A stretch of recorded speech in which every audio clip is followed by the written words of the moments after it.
But a year later, he clinched his first driver's title, age 23, also by 1 point after taking fifth place in the final race of the season in Brazil. Hamilton moved to his current team, Mercedes, in 2013, where he has achieved remarkable success with a total of 73 race wins, along with 6 titles in 7 seasons from 2014 onwards, with only teammate Nico Rosberg pipping him to the 2016 title in the last race of the season.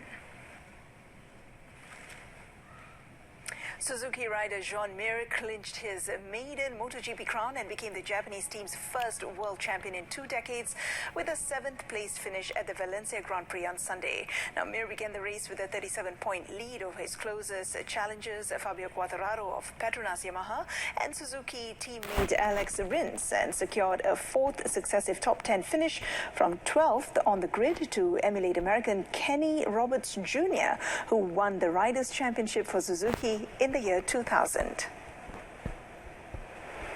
With 1 race to go, Mir has an unassailable 29-point lead over Petronas Yamaha's Franco Morbidelli, who withstood a spirited challenge from Pramac Racing's Jack Miller to seal his 3rd victory of the season. Mir's Suzuki teammate Rins, who qualified in 14th, stormed out of the blocks to make up 7 spots in the first 2 laps as he battled to keep his title hopes alive. But the Spaniard managed only a 4th place finish, leaving him 33 points behind Mir.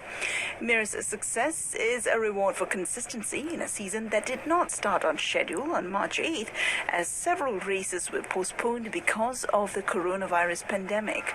Suzuki, researching for their first Constructors' Championship since 1982, are tied with Ducati on 201 points heading into next weekend's season finale at the Algarve International Circuit, MotoGP's reserve track in Portimao, Portugal.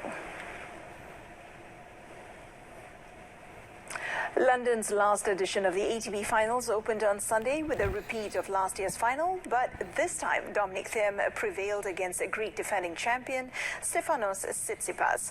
Just as in their showdown 12 months ago, the quality was high, but the atmosphere was distinctly flat inside an empty O2 arena as US Open champ Thiem won 7-6, 4-6, 6-3.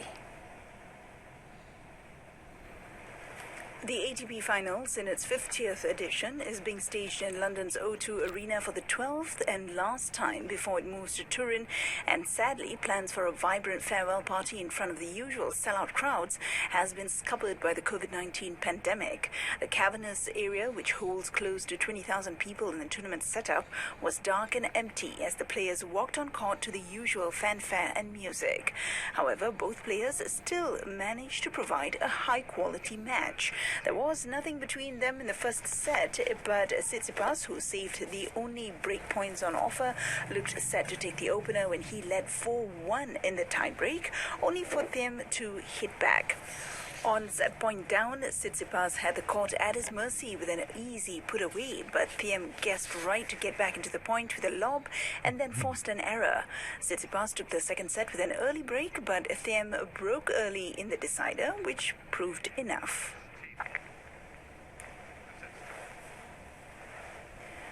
In another match, Rafael Nadal began his quest to fill a rare blank on his glittering CV in impressive fashion with a crushing 6-4, 6-3 win over debutant Andrei Rublev. The Spanish 20-time Grand Slam champion has never won the season ender, reaching only 2 finals, but looked in menacing form against the Russian youngster. World number 2 Nadal broke serve in the 6th game of the first set on his way to the opening set.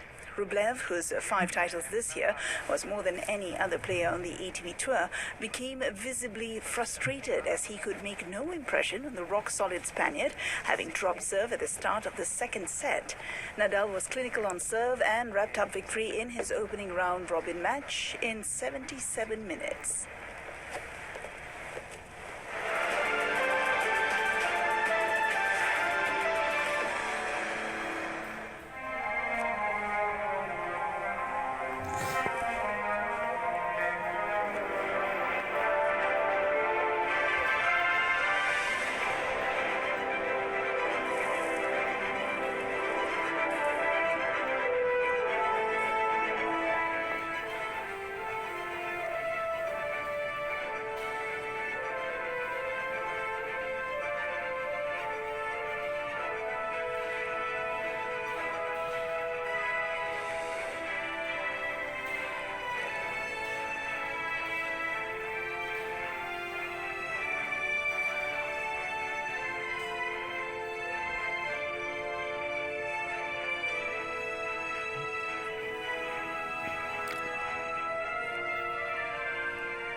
And that concludes today's edition of Updates at Noon. In our top story today, 61 individuals infected from 3 new COVID-19 clusters.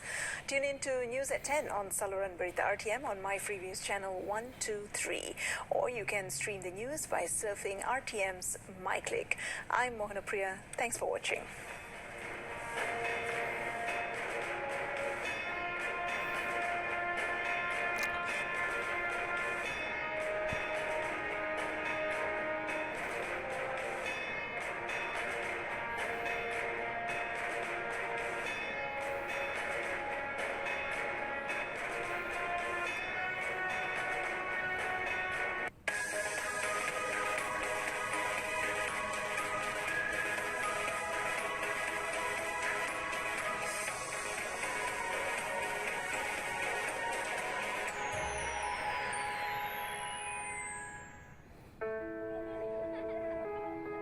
Pantut mengakibatkan kesan yang serius kepada kanak-kanak dan menjejaskan prestasi pembelajaran mereka.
Assalamualaikum dan salam sejahtera bersama saya Syairul Islam.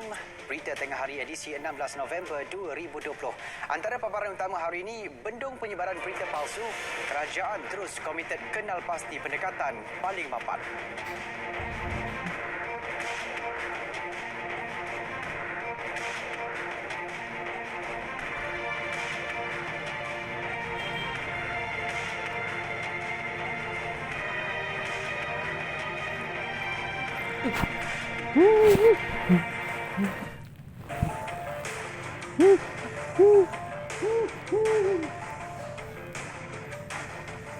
Baik saudara, sidang Dewan Rakyat hari ini antaranya memfokuskan penyediaan prasarana kondusif sekolah, atasi masalah bangunan sekolah daif serta Kementerian Komunikasi dan Multimedia KKMM guna pendekatan ampuh atasi penularan berita palsu. Langsung dari Parlimen kita bersama-sama Farhana Azwani Ismail.